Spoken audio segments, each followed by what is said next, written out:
The topic is the U.S. colored troops and the Battle of Nashville, and we're talking to Leo Kwame Lillard.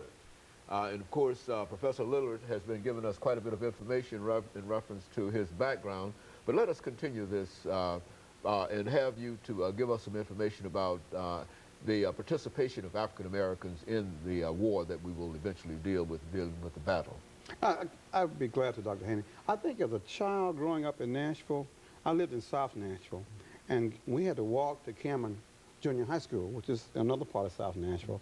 And we walked right past this huge old haunted-looking hill every day for 3 years. Had no idea that it was called Fort Negley. All we knew was a place that our parents said, "Don't you go up there, boy. It's haunted. It's an Indian fort." Unbeknownst to all of us, and probably my parents too, that fort was, and still is, the largest stone fort ever built in the Civil War. Now, there's a long way from junior high school to now. And it took many years, even back in Nashville, before we realized the significance of that Fort Negley. Because it was a fort that reminded the Nashville gentry of defeat in the Civil War.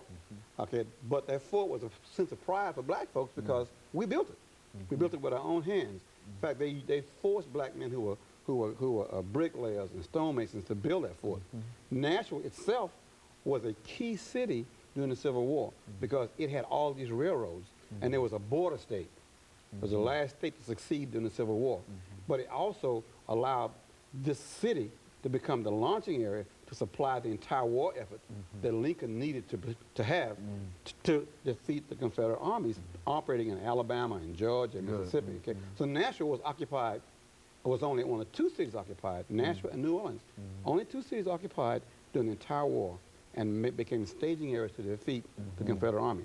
So this was a critical city for the Civil War. But more importantly, it also became a place to recruit black soldiers because all the slaves that wanted to join the Union Army had to come out of those southern states to get to Nashville to be recruited. And Tennessee had the second largest number of black recruits behind Virginia in the entire war, and also had the largest number of battles other than Virginia. So we played a major role. So it's odd that you grow up in a city, in a state, with that significant role, and as an educated person, you're black, you leave with a degree in whatever it is, and you don't know the role that Nashville played. So you wonder, how long could this lie be kept away from the people? Our job then became to expose the lies, to fill in the blanks in history, and say, we played a major role in making our country what it is. We didn't just do what's in the movie Gone with the Wind. And it's odd, Dr. Haney, that this stamp, the stamp this year is Hattie McDaniel, the black stamp, and she played Mammy in Gone with the Wind. All right? All right? And it's odd that you would have that stamp come out the exact year we put a statue up that totally contradicts the stamp. I mean, the men who that statue is made for wasn't singing old Massa and singing, you know, we should overcome. They were fighting for the rights of their freedom and the rights of a nation. And it's amazing it's taken that long to do that. So we're kind of proud of the fact that we can fill in those blanks and say we have a right to claim that this country belongs to us because we defended it with our blood. In the cemetery on Gallatin Road, Dr. Haney, there are 1,900 black men buried there from the Civil War who fought in the Battle of Tennessee, and particularly the horrendous Battle of Nashville. Well, could you repeat that number there? Because I mean that's about 1,940 black men that are buried there already in the in a section called United States Colored Troops. It is in the back of the cemetery next to Kmart on Gallatin Road.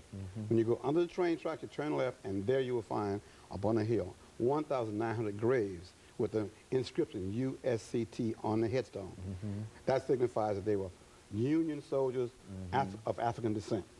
And they bled and fought bravely and defeated the Confederate Army. In fact, they defeated the last real army in the entire war that was effective. That caused the surrender of Lee and to Grant, which ended the Civil War in favor of the Union Army. That's the importance of Nashville, that's the importance of Tennessee, and particularly that's the importance of the black men who wore the blue uniform. And they were, of course, probably ill-trained, the worst equipment, sacrificed on suicide missions, but they still went. And our children don't know that. And to see the folks who run around with Confederate flags say this wasn't a war about slavery. If it wasn't a war about slavery, what was it about?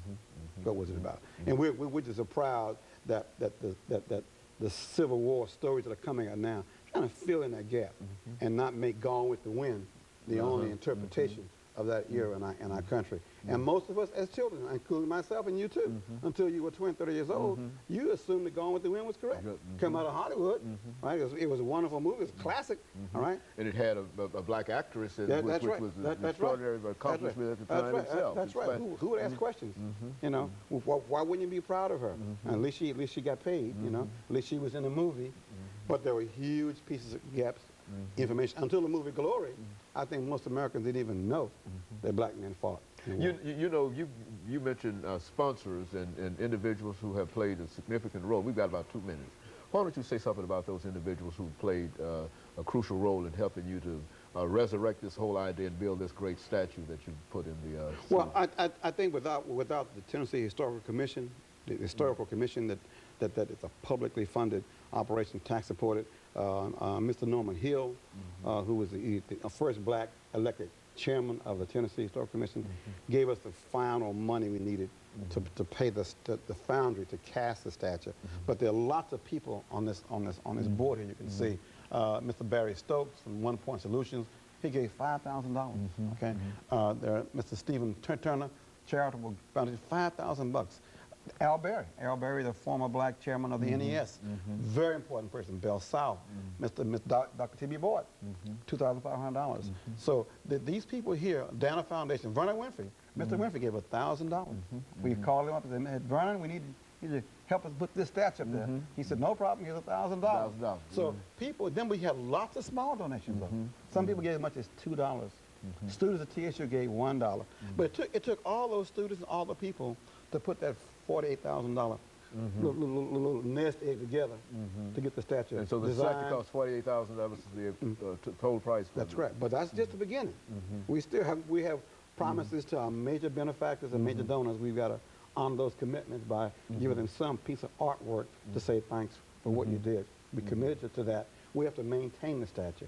Very and good. most importantly, we got to advertise it. Very good. And of course, what we'll do when we come back during this final segment, we'll talk about the Battle of Nashville and give you an opportunity to say some additional words in reference to some of the support that you need. Okay. And of course, we'll be back with our audience following this short commercial break.